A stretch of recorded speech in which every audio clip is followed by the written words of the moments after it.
ஓம் சாய்ராம். என் அன்பு செல்லமே, என்னுடைய அன்பு தங்கமே, உன்னிடம் எந்த பொண்ணாவது இல்லை எந்த ஒரு ஒரு உறவாவது உன் வீட்டில் இருக்கும் உப்பையோ உன் வீட்டில் இருக்கும் புளியையோ இந்த மாதிரி விஷயங்களை கேட்டால் நீ அவர்களுக்கு இது போன்ற பொருட்களை எப்பொழுதுமே கொடுக்கக்கூடாது. வீட்டில் இருக்கும் உப்பு புளி இவைகள் அனைத்தும் லக்ஷ்மியை சேர்ந்தது. புரிகிறதா? அதுபோல நிறைந்த குடங்கள் நிறைந்த தண்ணி இருக்கும் குடங்களை அப்படியே எடுத்துக்கொண்டு கொடுப்பது இப்படியெல்லாம் எப்பொழுதும் கொடுக்கவே கூடாது தங்கமே. இவை அனைத்துமே லக்ஷ்மியின் உருவமானது. உன் வீட்டில் இருக்கும் லக்ஷ்மி எப்பொழுதும் உன் வீட்டிலேயே தான் இருக்க வேண்டும். இதை சொல்லும் பொழுது உனக்கு சாதாரணமாக இருக்கலாம். ஆனால் இதற்கு பின் எவ்வளவு பெரிய சக்தி இருக்கிறது என்பதை நீ உணர மாட்டாய். உன் வீட்டில் எல்லா லக்ஷ்மிகளும் இருக்க வேண்டும் என்று நான் எல்லா லக்ஷ்மிகளையும் கூட்டு உன் வீட்டில் அமர வைத்திருக்கிறேன். ஆனால் நீ அதை தெரியாமல் இது போன்ற விஷயங்களை எல்லாம் செய்து விடாதே.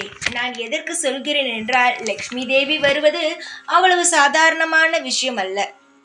சிலருடைய வாயிலிருந்து லக்ஷ்மி வாருங்கள், என் வீட்டில் தங்குங்கள் என்று சொன்னால் கூட சில சமயம் வராதவள் உன் வீட்டிற்கு நான் அழைத்தவுடன் வந்து விட்டாள். அதனால் சொல்கிறேன், நான் சொல்லும் விஷயங்களை எப்பொழுதுமே உதாசீனம் செய்யாதே. நீ எந்த அளவு உன் வாழ்வில் நான் சொன்னது போல் நடந்து கொள்கிறாயோ அந்த அளவு உன் வாழ்வில் நிம்மதியும் சந்தோஷங்களும் சகலங்களும் உனக்கு கிடைக்கும். நீ என்னுடைய பிள்ளைதான், அது எந்த ஒரு சந்தேகமும் உனக்கு தேவையில்லை.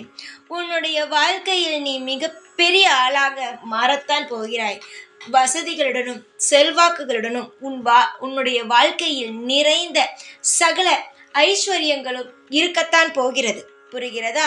அதனால் எல்லா நேரத்திலும் சுதாரிப்பாகத்தான் இருக்க வேண்டும். எந்த அளவு நம் சுதாரிப்பாக இருக்கிறோமோ நம் தெய்வமானது நம் கண்ணுக்கும் தெரியும். நம்மளுடைய வாழ்க்கையில் இன்பங்கள் வருவது நம் கண்ணுக்கும் தெரியும்.